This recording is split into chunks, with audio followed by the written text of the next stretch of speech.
today's lecture topic is going to be on cancer. Just so you guys know a little history. Okay, 2 years ago I was on maternity leave. I started reviewing some studies, trying to think of some new topics to present to you guys. When I stumbled across statistics of cancer in the fire service, I was absolutely blown away. One, being married to a fireman, and two, about to have our first child, and put a lot of those statistics into perspective.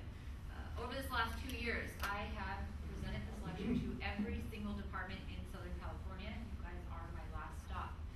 I used to think those statistics, right, were really eye-opening, okay?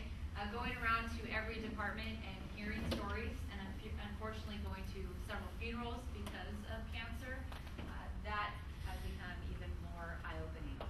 With that being said, my lectures are always very informal. Please feel free to stop me at any time. I'm going to start off with some statistics, okay, and then dive into some more good stuff. Here we go. Okay, so first, number one killer in America is going to be heart disease. What's right behind it?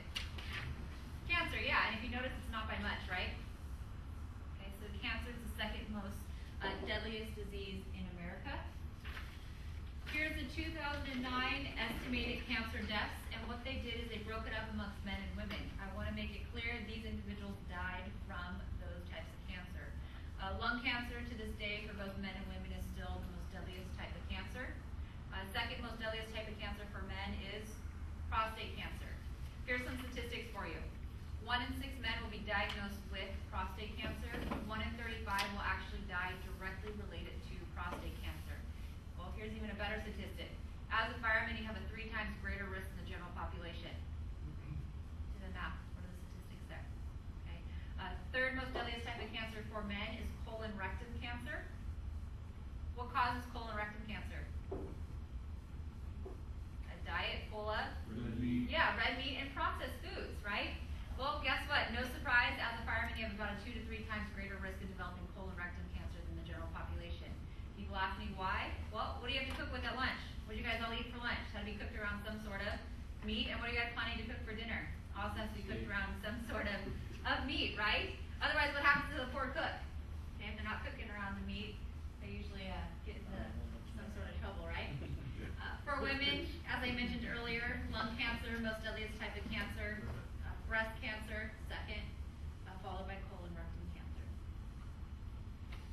Here are the cancer incident rates for men. So these people had those types of cancer, doesn't necessarily mean they died from them. No surprise by the statistics I just gave you, prostate cancer is going to be the most common type of cancer. I get a lot of questions, why is there that spike there in the prostate, the red line? Reason being is that's when they came out with the PSA test, right? So that made more men aware that they had prostate cancer. What follows with that? Education and awareness about prostate cancer. Then that's why we'll see that decline, because obviously people became aware of how to treat it and how to prevent prostate cancer. Real quick though, something that's on the rise for men, general population, also extremely common in the fire service. Any guesses? Melanoma, right? Skin cancer. Very common. Usually the average class size I lecture for is anywhere between 20 and 30. Guarantee at least 3 people will come up to me afterwards and tell me their current story of what they're experiencing or what they have went through. Here's the cancer incident rates for women. So breast cancer, most common type of cancer for women. And it's something that's just slightly on the rise, not much, and women is going to actually be lung cancer. I want to make it clear. These last few slides I just showed you has all been general population. Okay, of course, you guys are part of the general population, but doing what you do for a living makes you part of your own special population as well. Therefore, you have a whole other set of statistics going against you. Okay, most of you may or may not be aware of this, but as a fireman, you have a 4 times greater risk than a general population of developing brain cancer. I've been doing this lecture for 2 short years. I have already gone to 3 funerals directly related to brain cancer. Kidney cancer, 4 times more likely in the fire service. Honest to God, true story. One department I lectured for. Okay? The next day, the gentleman went to the restroom and had blood in his urine. Freaked out, 1, by the blood, and 2, because I just gave this lecture to their department. Ran straight to the health department. He was on duty, thankfully. Okay? A couple days later, he was diagnosed with kidney cancer. Okay? I've been going around and doing my out to me, and he's actually been cancer-free for a couple of months because he caught it so early. So kidney cancer is very common. You guys also have a 4 times greater risk of developing testicular cancer. I'm going to tell you why and what it's directly linked to in a couple of slides. Okay. Also, as a fireman, you have about 2 to 3 times greater risk of developing liver cancer, skin cancer, any one of the blood cancers, colon rectum cancer, prostate cancer, bladder cancer, stomach cancer. And obviously, you're going to have higher rates for some other types of cancers as well. And now, because there is more women in the fire service, they are finding a strong link between breast cancer. Why are you guys at a higher rate of developing cancer than the general population? Why? Yeah, it's basically it comes down to what you're exposed to, right? You have the potential of being exposed to some really nasty carcinogens, okay? Just so you guys know, one carcinogen in particular, which is going to probably be the most lethal to you guys as a fireman, is going to be benzene. And benzene is usually found everywhere. But on a day-to-day basis, what is going to be the most lethal to you guys as a fireman? Diesel. Yeah, diesel, right? Because what's the majority of your calls? 80-90% medical. I mean, how often are you truly getting exposed to these nasty carcinogens? I mean, you still are, but not as common as the diesel and diesel particulate matter. All right, so next, here's the studies I reviewed, right?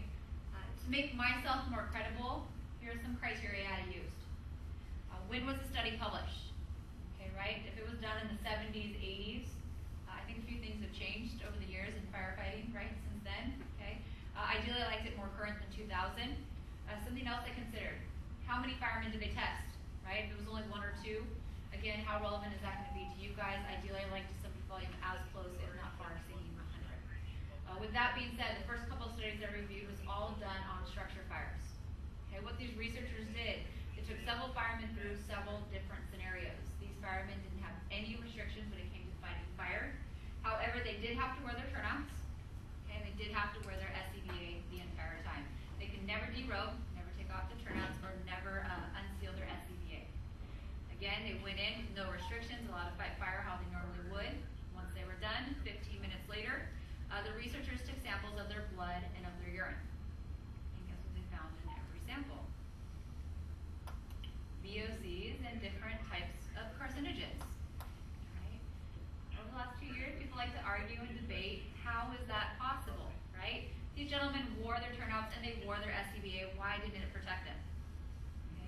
And just so you know too, is when the research took those samples, the amount did vary from person to person. Okay? But again, they concluded that the amount that they found was significant to increase the risk of all cancers associated. So I asked you guys today, how is that possible, right?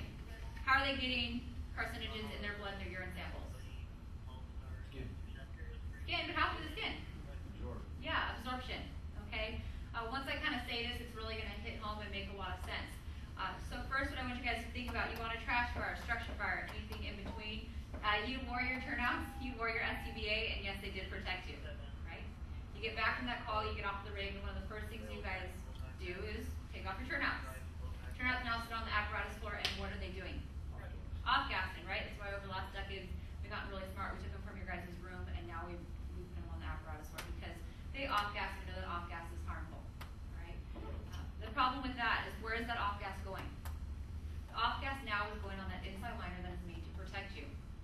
Now, I want you guys to ask yourself this. Are you one of those firemen in the middle of the night that just most conveniently always throws on your turnouts? Are you the same fireman when it's cold, it's wet, it's rainy out that often just throws on your turnouts because they keep you warm and dry? Well, guess why I'm seeing an increased rise of skin cancer in the fire service? You guys all know, right? Skin's the largest organ, body's first barrier of defense, right? And guess what? It breathes and it absorbs everything. This is why we're seeing skin cancer so commonly in the fire service. And guess the 2 most common spots I'm seeing it? The calf. Okay, why the calf? Turnout pants are obviously rubbing up against it, but what else? And you guys are all wearing them right now. Yeah, your boots. Think of everything your guys' boots could be exposed to and are exposed to. And these little melanomas I'm seeing or hearing about or people are showing me, they're not just tiny little freckles that are getting removed. It's massive parts of their legs because let's face it, how often are we checking and monitoring our calves for any abnormal growths or moles, right? Okay, now here's where really start to hit home. And to be honest with you guys, when I was doing my research, I never could really put two and two together why brain cancer was so common, or why kidney cancer, bladder cancer, for example, was so common, until you really start to think about it. We all know the skin's the largest organ and it absorbs everything, right? That's why skin cancer is common in the far surface. We'll start to think about it. What's right below your skin surface that supplies all the nutrients to your body? Blood, right? Blood cancer, 3 times more likely in the fire service. How many organs happen to need blood in your body? Yeah, just all of them, right? Brain cancer, 4 times more likely in the fire service. What filters the blood? Kidneys, yeah, 4 times more likely in the fire service. Where does that go next? Your bladder, 3 times more likely in the fire service. Now what they're starting to do is look at where the bladder sits in vicinity to all the other organs that are at higher risk of developing cancer in the fire service, such as your liver, right? Your prostate, possibly even stomach, and even as far down as colon, rectum cancer. So those are things for you to consider. However, I will say this, you guys are very fortunate. I would recommend, and a lot of the research recommends, all firemen get 2 pairs of turnouts. Your department offers that. Not too many departments offer 2 pairs of turnouts. If you guys have not taken them up on the 2nd pair, I highly recommend it. However, make sure your turnouts are always clean, right? Even your backup pair, make sure it's always clean. And something else I picked up over the last 2 years, a new motto or slogan. Turnouts should be worn for safety, not for convenience. Meaning in the middle of the night, take the extra 10-15 seconds, put on your blues, put on your boots. Because let's face it, how many calls do you guys run at night? Anywhere from 1 to probably 5. Times that over an average of 10 days a month, over a 30-year career, what's your exposure at now? This is why we're seeing firemen get cancer directly related to the job, and they're directly linking that to a lot of the turnout exposures. Okay? Something else for you guys just to ponder, okay, I know it's overwhelming, is where do you leave your turnouts? A lot of times, I'll see your turnout sitting right next to the rig. Okay, what happens if it's a 2-engine company? Let's just say that crew isn't the best about hooking up the diesel exhaust, right? And so every time they drive through, your clean turnouts now are getting pumped full of that diesel particulate matter. Just something for you guys to think about. The next couple of studies I reviewed was all done on overhaul. Okay. This one study in particular was done with Phoenix Fire Department. Okay, and they have policies and procedures in place that state if the CO monitor reads below a certain number, they allow their firemen the option of wearing their SCBA or not. Okay. They took several firemen through 25 different scenarios. Okay. And what they found was basically that CO monitor was a poor indicator for all the other toxins in the air. So much so that every single one of those toxins that they found present exceeded the short-term exposure limit, which usually is really no surprise for you guys because when overhaul, everything's off-gassing, right? It's at its highest levels. Everyone usually knows that. So it was no surprise. This study and the researchers found no matter what the CO monitor reads, whether you see smoke or not, you should always be wearing your SCBA during all overhaul. One of those firemen whose funeral we went to, works at Long Beach with my husband, and he had 2 biggest regrets when we did his farewell interview. This was one actually of his biggest regrets, was not wearing his SCBA during overhaul and live burns. And then in a couple of slides I'm going to tell you his 2nd biggest regret throughout his career. Next set of studies I reviewed was all on wildland fires and brush fires. Okay, the hundreds of chemicals up in the air, researchers actually found that 15 were identified as harmful and could potentially lead to cancer. I was surprised when I started digging into the research. They didn't really care so much about that. They were really going towards more the particulate matter. Why the particulate matter? Well, they found that the particulate matter was so large. Okay, you guys are at base camp. You're out there working in the fields. Obviously, you have to breathe, and as you're breathing, you're inhaling this particulate matter. And because it's so large, what's happening to it? It's getting lodged in the lungs, and what does that increase your chance of? Lung cancer, which is the deadliest type of cancer, and that is why they were pointing their finger more so at the particulate matter than necessarily the carcinogens. They did conclude, and I know a lot of times this is not just practical, is to wear a protective mask, but even then, worst case, wear a bandana, something like that. It will help cut down on that particulate matter that you are breathing. Alright, so diesel, you guys all know diesel is a carcinogen. It's pretty much found everywhere in your guys' workplace. There's numerous studies out there that will relate all the risks and effects of diesel. However, this one study lot of you guys. They tested several stations in New York, Boston, and LA. They had to have an average call volume of 7 to 15 runs in an 8-hour period. Pretty busy, but it could be similar to some of your stations here. It was no surprise the amount of diesel that they found inside or in the apparatus floor was off the charts, right, by any standard. Not only was it off the charts inside the apparatus floor, but where else? Where? Inside the station, right? People ask why. Well, how often are you guys walking from the apparatus floor to the station? Four-man rig, I mean, you guys are always walking back and forth, and this is why it's finding its way inside the station. Most surprising, right? Because that seems pretty practical, right? With the amount of call volume, you think, okay, yeah, of course, I can kind of get that and see that. Something the study found that I thought was totally eye-opening, right? Right here is they found firing up the rig just one time in 24 hours. Just one time in 24 hours without properly hooking up that diesel exhaust system. They found within that 24 hours that diesel particulate matter from firing up that rig was still there. So firing up the rig one time, that diesel particulate matter stayed in the air for 24 hours. Well, guess where else they found it? Inside the stations, right? Because again, you guys are always walking back and forth, okay? I was pretty blown away by that, and then other research points. I'm going to give you guys a perfect scenario, all right? And it's to ideally have drive-through stations, right? As you're getting ready to enter, you hit the clicker, it opens up both the front and rear door at the same time. Ideally is to coast in, hook up the vent, and then you're done. And then when you guys get a call, the vent should already be hooked up. You hit the clicker button, and it's opening up both the front and rear door at the same time to help air out the apparatus floor, and you're on your way. Okay? Did you have a question? Now, are we carrying the diesel particulate matter into the station? Well, or the studies on stations that didn't have self-closing doors or ways to keep it separate? you're right about both. It's more so because you guys usually don't have positive pressure. You'll find a lot of, you'll find news stations actually, believe it or not, nowadays are starting to do positive pressure, so when you open up the apparatus floor, everything blows out that way. So when you're opening the door, some older stations literally are just swinging doors. Unfortunately, I'll find that still. So it's kind of a mixture of both. Some are just improperly sealed doors, some are swinging doors, and then also too, one step further is to get the positive pressure. Yeah, believe it or Far not. higher on the apparatus floor than it is. Correct. It should get lower and lower as we Correct, go. but correct me if I'm wrong. How often do you guys hold the door, and now everyone's starting to come in? So, I mean, just something for you guys to think about. And obviously, yes, it is correct. It will always be a little bit lower, but it's still there. Sure. Yeah, it's still there, but you're right on. Also, too, something for you guys to always consider, and I know some stations you can't because you're just not in a safer area. Try to leave the apparatus doors open, or at least cracked, or if you can leave the rear one open as much as possible. Everything is in there, including the rig that's off-gassing, and that will help lower the amount of your exposure and also inside the station, okay? Same thing goes with stations. Try to leave the windows cracked, okay? Try to air it out the best you can. And here's another good tip for you guys is year-round, you love to run AC, right? When's the last time those AC filters have been cleaned? Okay, so that's another reason. It just keeps pumping all that particulate matter here. Well, again, when you work in my station, there's a lot of road traffic. Okay. The window's open, so now you're. Oh yeah, then you get all that, the benzene and all the exhaust. So it's kind of a catch-22.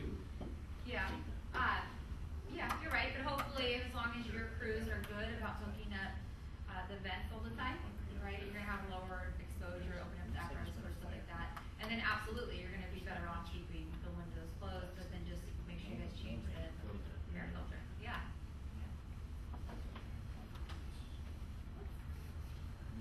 All right, next and last study, and I like this one because it really hits home. This one was done on exertion. Exertion is basically how hard you're trying or pushing yourself, your body. As you guys start to exercise harder, what increases? Heart rate, right? What else? Respiratory rate, to name a few.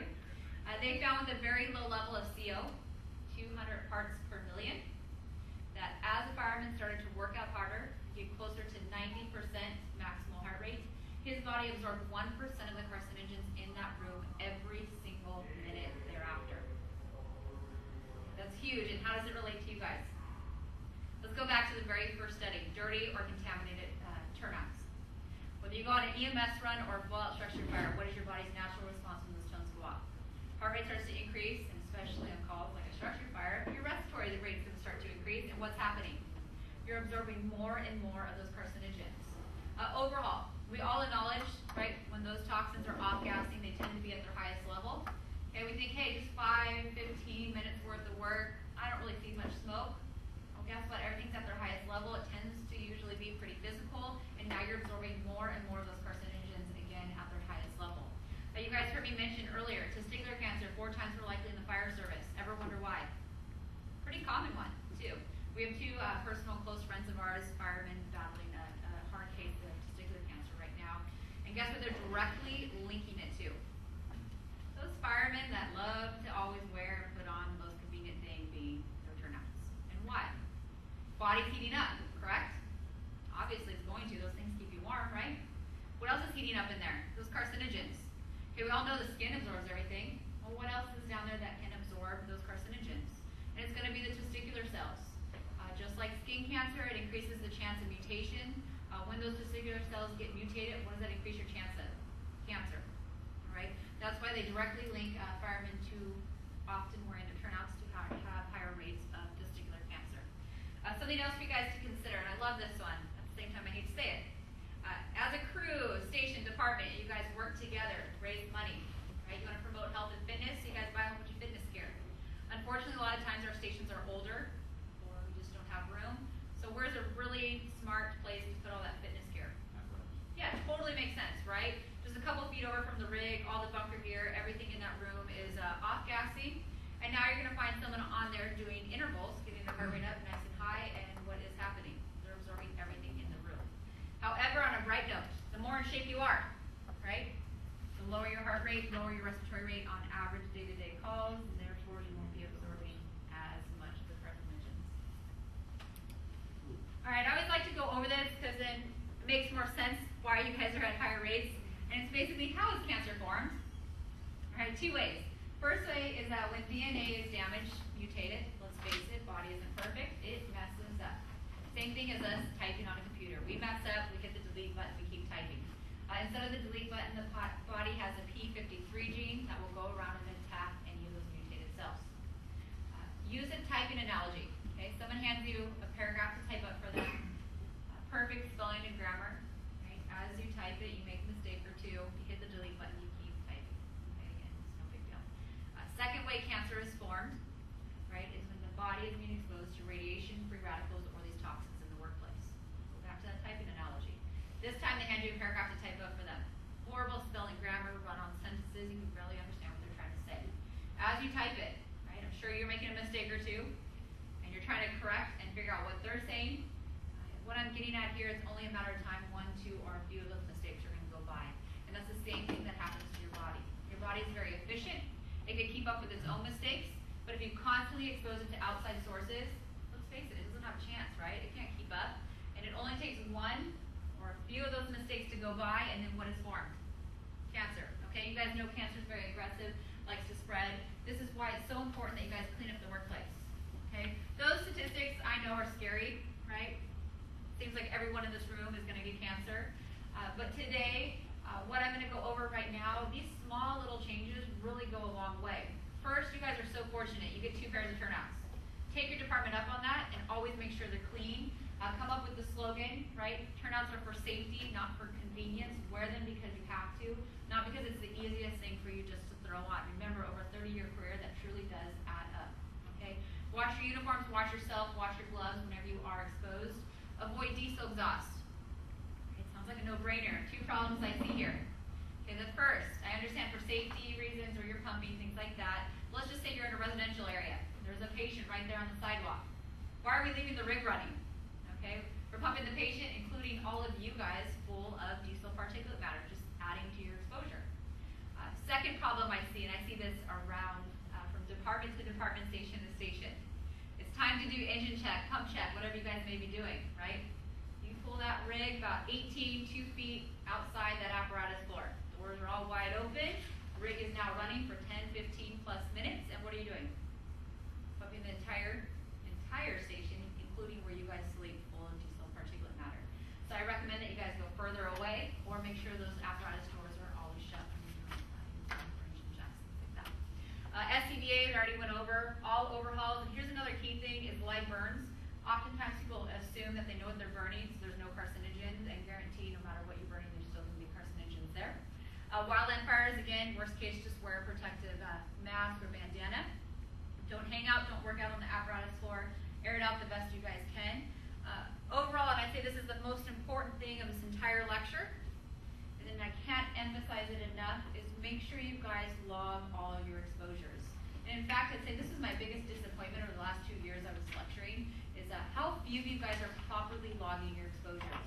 I put a website up there, peronline.org. Okay, I always get asked, why did I choose that one? It's the one we use at home, and then also 9 times out of 10, that's what the other departments use. It is $15 a year, and most unions cover the fees. Okay. Yes, there is other credible websites out there, and they're great. You guys feel free to use them, and yes, you can keep your own documentation. However, here is my recommendation for you from what I've seen and witnessed over the years. One, use a credible site. Not only use a credible site, but once you log your data, print it. Why? Systems, computers aren't perfect. What happens if maybe you didn't save it correctly, or all of a sudden their system crashed? Guess what? You have a hard copy. It doesn't matter. If you want to go real extreme, here's a perfect setting. Not only print one, print 2 copies. One for home and one for your boot locker. And you always have one at home in case you're there when something pops up, and you always have one at work. Okay? I always like to go over this. Some of you guys may not have ever been made aware of this, or some of you may forget. Every single one of you in this room get a minimum of 40 hours a month of diesel exposure. It is not assumed. You actually have to log it.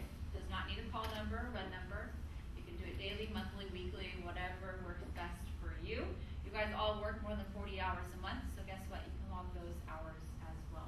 You can log anything from a small trash fire, full-out structure fire, any chemical in between. Obviously, some older buildings, pay attention to those.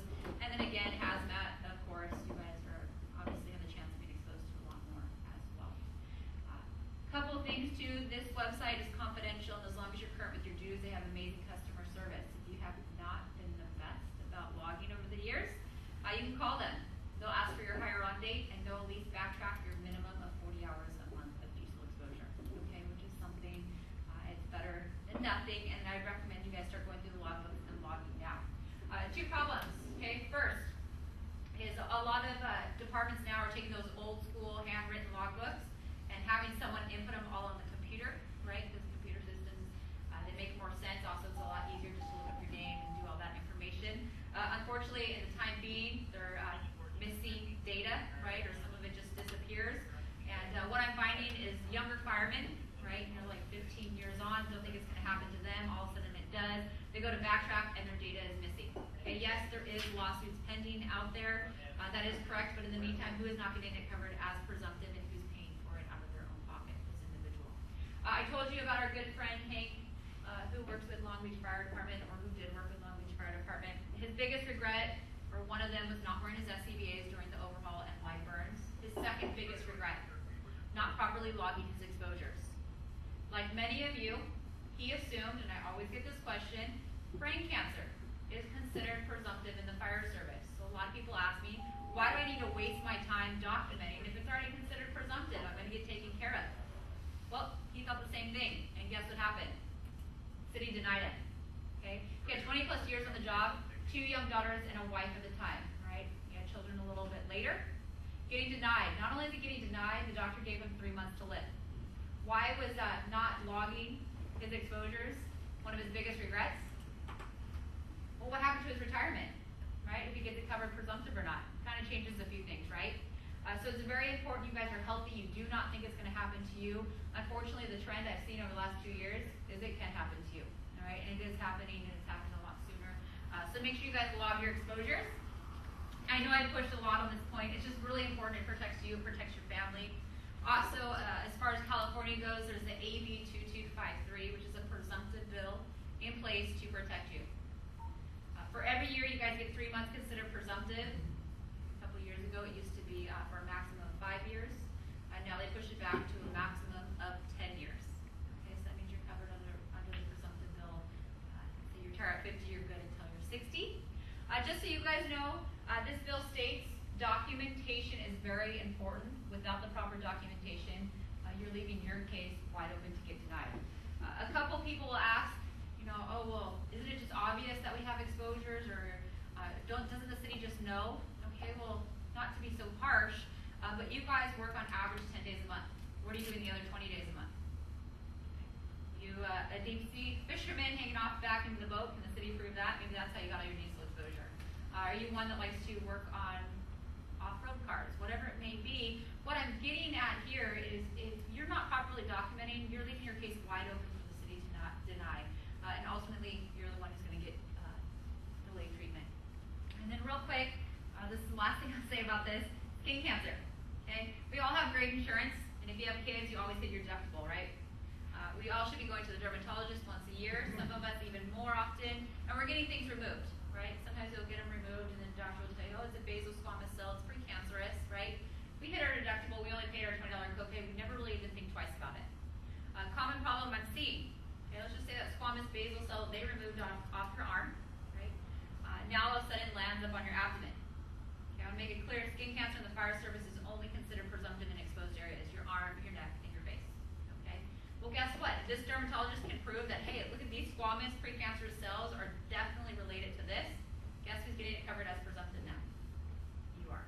So my recommendation, whenever you're getting anything removed or could be precancerous, have the doctor print you off a copy, print off that documentation, and keep it in your files. Okay? That way, if, when you ever need it, you have it. So, gave you all those nasty statistics, told you how to clean up the workplace, right? But what else can we do? Well, you guys can sit here and do nothing, who cares? Just rely on that P53 gene, right? It's going to come around and attack any of those mutated cells. You can cross your fingers and hope for good genetics, right? But also remember genetics can play against you as well. Or what I like to say, something that you have complete control of every single day on or off duty is what you eat, right? And how much you choose to exercise. And what I'm talking about here is prevention. And prevention alone is going to be about 70 to 80% of your risk factor of cancer. I want to make it clear though, diet alone, diet is about 70 to 75% of your risk factor of cancer, okay? Because still you guys are at a higher risk, I kind of threw in that prevention package, not only diet, exercise, but also getting the proper screening done and make sure you guys do it in a timely fashion because you are at a higher risk. Here's some tips I'm going to go over. Okay, please stop me if you guys have any questions. So first one is aspirin. Okay, I want to make it clear, this is from a research standpoint. Okay? And research has found that the benefits by far outweigh the risk of taking 162 milligrams of aspirin every day. That's equivalent to 2 baby aspirin or half of a regular one. Okay, research has shown that you take it with warm water, it helps with digestion. And basically what it does is it fights inflammation and has been proven to decrease the risk of certain cancers by 40%. You notice the types of cancers it reduces is also the ones that are a lot more common in the fire service. However, before you guys all start going out and making aspirin a staple at the station or going out and taking it, my recommendation is to truly assess your risk, right? Do you have family history of these types of cancer? Are you overweight? Are you inactive? Do you have high cholesterol? Things like that. Do you have several risk factors going against you? This may be something you want to consider. Otherwise, if you guys are hesitant, of course, talk to your doctor. Let them be the ones to better assess your risk. And also, they know what other type of medication you're taking, okay? And if you're apprehensive about taking medication, I get that, and I will give you guys a more natural alternative in a couple of slides.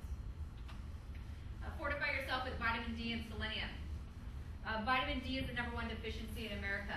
Most people say, who cares, right? Unfortunately, that's actually a very alarming statistic. Reason being is vitamin D has actually been proven to be toxic to cancer cells. It acts like that P53 gene and will come around and attack any mutated cells, especially as a fireman. It is important to get enough vitamin D in our diet. Ways to ensure you get enough: milk, for example. If you don't like milk, you can always do these soy products. Leafy vegetables, being leafy vegetables will have it. Even nowadays, because research has proven such great benefits, you'll notice they're fortifying cereals and breads with vitamin D. And what's another way to just guarantee you get the minimal amount every single day of vitamin D? Yeah, a supplement, right? And any supplement is fine. So Trader Joe's, Costco, high-end brand, whatever you prefer, it's fine. Selenium, it's a trace mineral, which means you need to get it from a food source. Don't be fooled by the supplement companies that say they contain selenium and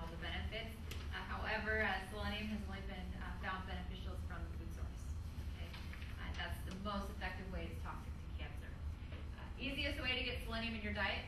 Garlic. Start adding garlic throughout the week. Brazil nuts is another great option. Or cod, sardines, mackerel. Okay, like that.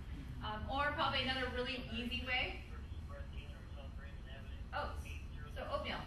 Oatmeal's great when you guys are getting on or off shift. Try to have a bowl of oatmeal. Obviously, it's going to contain all the selenium, but what else does it do? Heart, cholesterol. Your liver is your main detox organ. Therefore, you want to make sure it's healthy and working efficiently. How do we do that? Eat tons of dark green leafy vegetables, or some of the other ones that are up there provided for you that don't really fall into that dark green or leafy, such as cabbage, cauliflower, for example. Okay. Again, remember how I said diet alone is about 70 to 75% of your risk of cancer? Okay, so it's no surprise studies now are starting to show just 1 week of changing our diet by adding 7 or more servings of dark green leafy vegetables, totally doable. In just 1 week, it has been shown to prevent the growth of several cancer cells by 50%. That's 1 week. Imagine several weeks, several months, years, right? Again, that's why diet has such a huge impact on your risk. Folate, often known too as folic acid, B complex set of vitamins, second most common deficiency in America. It has also been shown to prevent the growth of several cancers, more so colon rectal cancer. Where can you get folate in your diet? Dark green leafy vegetables, some fruits as well. Also nowadays they're starting to fortify a lot more foods because of the research. Even at such orange juice, right? Bread, cereal, or some other options. Just an interesting fact I always like to share is about 10, 12 years ago, prenatal vitamins were fortified with folic acid. And then all of a sudden, over the last 10, 12 years, adolescent cancer has dropped by 60%. And the only thing that research can pinpoint is the prenatal vitamins. And that is another reason why you'll see folate so commonly fortified in children's food. Okay? Just be advised though, even if you have a perfect diet, your body only can absorb half the amount of folate it takes in. Multivitamin will pick up the slack for you. Here's the easy one, you guys. It's get sauced with 10 or more tablespoons a week of tomato sauce. Right? What research has found is tomato has an enzyme in it. That enzyme has been shown to be toxic to cancer cells. It acts like that vitamin D or that P53 gene and comes around and attacks any mutated cells. Further research has shown that when the tomato is heated, hence tomato sauce, it becomes even more toxic to cancer cells. Now, further research being published last couple months, almost a year ago, has found that not only when the tomato is heated, but paired with a good fat such as olive oil, it becomes even more toxic to those cancer cells. So here's a good meal for you guys to shoot for once a week, right? Some sort of pasta, you have your tomato sauce, throw in some whole wheat noodles, you got your fiber, you got your folate, okay? Maybe throw in some vegetables, throw in some garlic, okay? Have yourself a glass of red wine, and you have yourself a really good cancer-fighting meal. All right, oil. Okay, I just mentioned in the last slide about olive oil. What I'm talking about here is monosaturated fats. Oftentimes when I say fats, everyone kind of runs highs because we think it's so bad for us. Monosaturated fats are actually really good for us. They've been shown to be beneficial for the heart and also have been proven to fight off several types of cancer. Examples of monosaturated fats: olive oil, okay, avocados, any nuts, seeds, so almonds, walnuts, cashews, for example. And another great one I always recommend for firemen is ground flaxseed. Right, it has all the omega-3s, doesn't have much taste, and you can throw it into anything, whether it's pancakes, cookies, muffins, yogurt, oatmeal. Okay, so it's an easy one for you guys to do. Next slide is polyphenols. Okay, remember the very first slide I talked about with aspirin? So if you're opposed to aspirin or you don't really feel like you're at risk enough to take aspirin, here's another great alternative for you. All right, and polyphenol basically is a very potent antioxidant. Antioxidants go around and attack free radicals. What free radicals do is damage cells and increase your risk of cancer. Therefore, we want tons of antioxidants every meal, and even better polyphenols in our diet. Shoot for at least 3 times a day. What they have been shown to do is fight inflammation and prevent the growth of several different types of cancers. Hands down, the highest source of these polyphenols is going to be green tea. 1 cup of green tea is 40%. No surprise, right? In the news, research has shown all the benefits of green tea and how it fights cancer. Okay, to be black tea. 1 cup of black tea is 10%. And then as far as antioxidants go, again, shoot for these every meal. Some examples are going to be berries, broccoli, which probably broccoli is one of the best vegetables you guys can eat. Cabbage is another great source. And they're finding that when cabbage is cooked a little bit, it becomes even more toxic to cancer. Red wine is another great source. Just remember, moderation, 1 5-ounce glass for women, 2 5-ounce glasses for men. Okay. Coffee. Coffee is a great source, believe it or not, of antioxidants. However, it tends to be about 1 cup to no more than 6 cups a day. Okay. And be careful. A lot of times we pour ourselves, like some of you guys' mugs in here, right? We think we're going to pour ourselves a cup, and in that cup it ends up being 2 or 3 cups of coffee. Then especially I'll find when you guys are at work, you'll drink it throughout the day. So just be careful, and then also make sure you're drinking water. Darker the chocolate, the more antioxidants. All right, besides logging all your exposures, which I'm a big advocate for, I'm also a really huge advocate for getting the proper tests and screenings done. Right? No matter how clean your gear is and how hard your crew works on hooking up the diesel exhaust systems and airing out the station, you have no idea what you could be exposed to, let alone what the other shift is doing. Maybe they're not the best at hooking up the diesel exhaust system. Therefore, what I'm getting at is you guys are at a greater risk than the general population of getting cancer. Therefore, you need to get the proper tests and screenings done in a timely fashion. However, I want to make it clear, there is no standard out there yet, hopefully soon, for firemen. Right? I always kind of joke around a little bit with all the research I've done, right, and everything that I've seen. I should put something out there, and I am going to give you guys my personal opinion, but behind me, this is all general population. So here's an example for you. Prostate cancer, second most deadliest type of cancer for men. 1 in 6 men will be diagnosed, 1 in 35 will die directly related to prostate cancer. As a fireman, you have a 3 times greater risk of developing prostate cancer. Okay, so for general population, they recommend you get the exam done prior to the age of 50 with family history. However, the amount of prostate cancer I've seen in the last 2 years, and it's actually happening a lot younger, I would recommend that every single one of you go at least every 5 years. Family history, obviously you may need to go a little bit sooner, every 2 to 3 years. Seems like much? Hey, at least you're catching it early if it comes up. Otherwise, who cares? It takes about 10-15 minutes out of your time. Okay. For the PSA test, that is the blood test. 2 problems I see here is you guys don't get it done frequently. Right? You may miss a year here or there of the blood work. And the second most common problem I see is you guys don't compare your PSA numbers. Common problem, it's a very wide range of what's considered normal, 0.4 to 4.0. All right, let's just say last year you got tested, you're 1.0. Way on the low end of what's considered normal.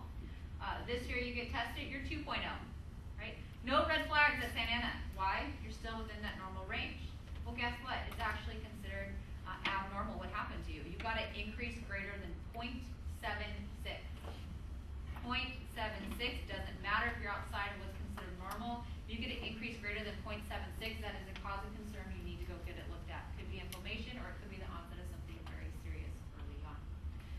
Colon rectum cancer. I told you 3rd most deadliest type of cancer in America, right, for both men and women. Also, as a fireman, you guys are about 2 to 3 times more likely to develop colon rectum cancer. Again, what causes it? Diet, a diet full of processed and red meats. Research and doctors now are starting to urge if you are overweight and or inactive and or poor diet, any one of those 3, you should be getting a colonoscopy prior to the age of 50. Definitely directly related to your diet. Okay. Breast cancer. All right. So family history of breast cancer or also women in the fire service. Research has suggested around the age of 25 for mammograms, otherwise closer to 40. Annual pap smears need to start at age 18, needs to be done every year. You guys have heard a lot about the HPV virus. It has been proven to cause cervical cancer, which could lead to many other types of cancer, usually very silent in women.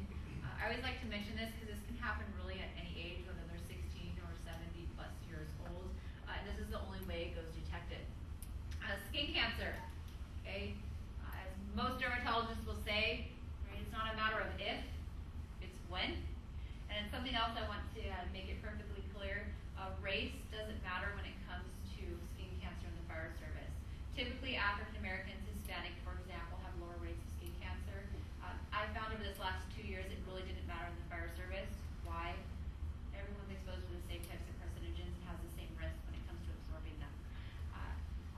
you, I like to ask this question. How many of you guys go to the dermatologist every year? Okay, that's about average. Usually I'll ask the classroom of about 20 to 30, and I may get one or two. Okay. If it means anything to you, the amount of skin cancer I've seen over the last 2 years, both my husband and I go religiously every single April. Here we are, both in our young 30s, and we're already getting stuff removed that is considered abnormal. Some suggestions I have for you guys: get a very young, hip dermatologist, and here's my reason why. My dermatologist's philosophy: why keep anything on you that is questionable? When we can remove it, you get a scab, possibly depending on how big it is, you may get a scar, and guess what? You'll never ever have to worry about that thing ever again. Well, those older doctors, dermatologists, what do they like to do? Wait and watch, right? Totally makes sense. That's the old practice. Well, guess who's emailing me? Those wait and watchers that now develop full-on melanoma. And what happens to melanoma when it gets pretty aggressive? Goes into the blood system. Then what? Yeah. My girlfriend who's been on the job, she's a fireman who's been there for a while. Guess what? Came up with melanoma, and now it's in her blood system. Has been battling it.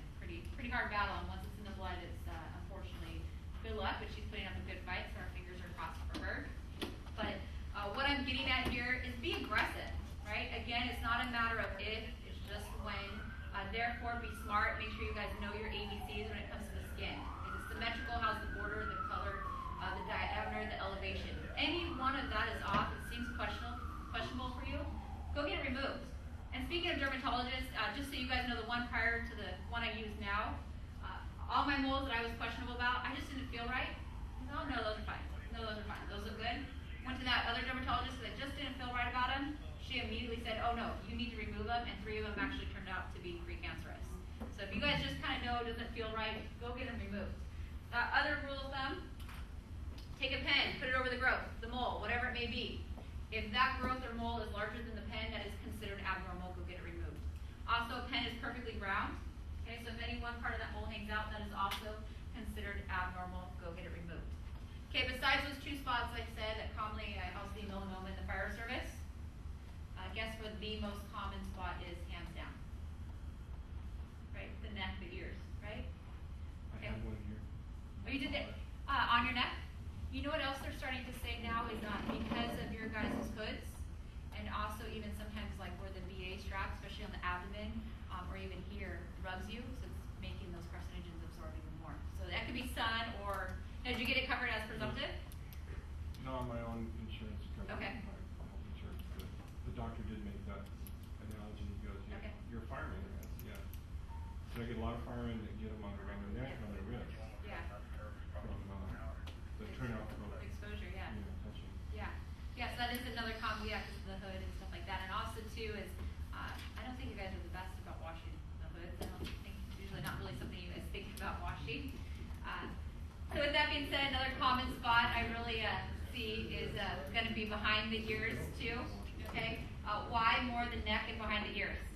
You guys are great usually about wearing hats. And I find that most people are great about putting on sunscreen. You guys put it on your hands, wipe your face, possibly wipe your arms. And then one area, especially men always forget, is their neck. Think about it, you're driving in the rigs, you got that side exposure to the sun, and then also standing around on the call, whatever it may be, you got the side exposure to the sun, and that's why it's so common around the neck. Yeah. Question on what about chest X-rays? Did that come up in your research at all? As far as lung cancer goes, Yeah. Usually the red flags are if any of your pulmonary work is abnormal. That's what they. Yeah, and then that's when we'll push it. And there is recommendations as far as like getting your lung scans or doing pulmonary tests, and those are anywhere between 2 to 5 years to get those done. The only reason why I don't have that information up here is because I'm here with Santa Ana, meaning you guys already do that stuff. Yeah. So just you want to be consistent with your pulmonary function test. And another good point is you want to make sure that every year you guys are doing your pulmonary test, because if there's any inconsistency, we catch it. And then also sometimes you're exposed, and unfortunately sometimes the city likes to deny that and say, oh no, it's something this or that, or what you do on your off time. But as long as you've always been consistent in your past, I have found at Santa Ana we pull up all your records and we can actually prove to the city, like, no, look at 10 years ago when I did my first test, my lung volume was here, it was consistent, I was exposed this year, and now look at my pulmonary functions. So that's why I always recommend, like, hey, if you don't want to do our test, that's cool, but do pulmonary. I mean, that's one of the huge ones, and at least a resting EKG if you have no other option anywhere else to get it done. Okay, you guys, I'm not going to spend a lot of time on diet. My 2 lecture is basically all off diet, plus you guys have had tons of nutrition classes in the past. Just be smart about what you guys eat, how it's prepared, and especially the fire service, how much of it you guys are eating. Alcohol, I told you guys in moderation, is awesome, right? But it's a very fine line and try not to dance with it. Why? Well, anything outside of moderation can actually significantly increase your risk of several different types of cancer. American Cancer Society recommends you eat mostly fruits, vegetables, whole grains, and beans. Wow, what do you know? Stay away from saturated fats, sugars, and processed foods. That's a surprise, right? They cause obesity, they cause diabetes. Guess what else research is starting to show that they cause? Cancer, okay? Limit your consumption of processed and red meats. Most of us tend to eat our weekly allotment of red meat in one meal. You guys ever wonder why pregnant women are not recommended to eat lunch meat or some other processed meats? Do the research. You'll be amazed at what's inside of them, okay? And that's what Cancer Part 2 is about. Exercise. Okay, we all know exercise helps with weight. The more overweight you are, the greater risk you are for several diseases, including cancer. Exercise reduces stress. Studies have linked stressed out people or people that tend to be more stressed have higher rates of cancer. Right? Exercise helps the immune system, which is important. The American Cancer Society recommends 30 minutes to shoot for all days of the week. More studies have found closer to 45 or 60 will further reduce the risk of several other types of cancer as well. All right, so I know Miss Bad News up here. We're all going to die of cancer, right? But truly think about it. Okay, small changes go a long way. You guys are so lucky, so fortunate. You get 2 pairs of turnouts. Okay, some departments have a hard time even when they want to turn in their old turnouts to get new ones, right? So you guys get 2 pairs of turnouts. That's awesome. However, make sure they're clean and make sure you wear them for safety reasons, not because it's the most convenient thing for you to throw on in the middle of the night or when it's cold and it's wet out. All right. When it comes to diesel exhaust systems, hey, look. Department gives you diesel exhaust systems. Some departments in election board don't even have them. Okay, you guys are very fortunate. Always use them every single time you enter or exit the apparatus door, including make sure that both front and rear door are open at all times as much as possible, right, to help air out the station. Wear your SCBA during all overhaul light burns. Okay. Wildland fires, at least wear a bandana to cut down that particulate matter. Don't hang out. Don't work out on the apparatus floor. Something that you have complete control of every single day of your life, on or off duty. What you eat, and how much you choose to exercise. Therefore, make sure you maintain a healthy weight. Eat tons of fruits and vegetables, whole grains, and beans. Alcohol, moderation. Wear your sunscreen. Know yourself. Know your family history, right? That comes into play. Know your risk of being a fireman. Therefore, because you guys are at a higher risk, get your proper tests and screenings done, and make sure you do it in a timely fashion. We don't think it's going to happen to us, but hey, it could, and let's catch it early. Next, most important thing, to protect you. And for some of you, even more importantly, to protect your family in case anything happens. Make sure you guys log your exposures, right? You'll get the best treatment as soon as possible, and again, that's obviously going to increase your chance of survival. I put my information up here. Here's my email and my phone number, okay? I kind of say this jokingly, but I've been around quite a bit in Southern California. I've been actually to every single department. With that being said, I've heard a lot of incredible stories and met some really great people. With that being said, I have put in contact with them. They like to either meet with any of you guys that have cancer or need help with the same type of cancer. I also work with a lot of networks, right? So if you guys ever need any information from those networks and MPA, things like that, or even talking to other people who have gone through the same situations that have had to use attorneys and fight the city for whatever reason. I hope you guys don't need my information, but if you guys do, it's there. Also, some people request for the PowerPoint. Please feel free to email me. You guys are more than welcome to, and I can send you a copy. With that being said, you guys, you will be turning in your health histories. The blue form, the green form, and this little ad slip. And then some of you guys will also be turning in an application. I also have a class evaluation. Okay, if you guys want to fill it out, great. If you don't, I understand, no big deal. Also, if you guys notice, there's this little spot for comments. Oftentimes, for whatever reason, if you guys don't want to come up to me and talk to you or talk to me about a cancer situation, possibly that you know or that you have, anything like that, some people like to add it there. Also, this is how I get critique or change my lecture, so if you have anything to say, add, or you'd like to see next thing, please feel free to write it in there. Other than that, thank you guys. your paperwork there. I'll come around and collect it.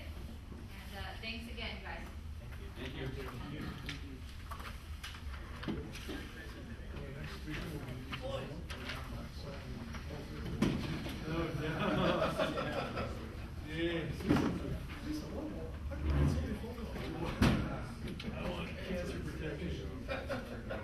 She has to do everything the same as you guys do.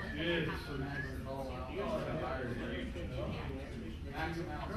I'm gonna give you your paperwork and then you're going to have to check in her.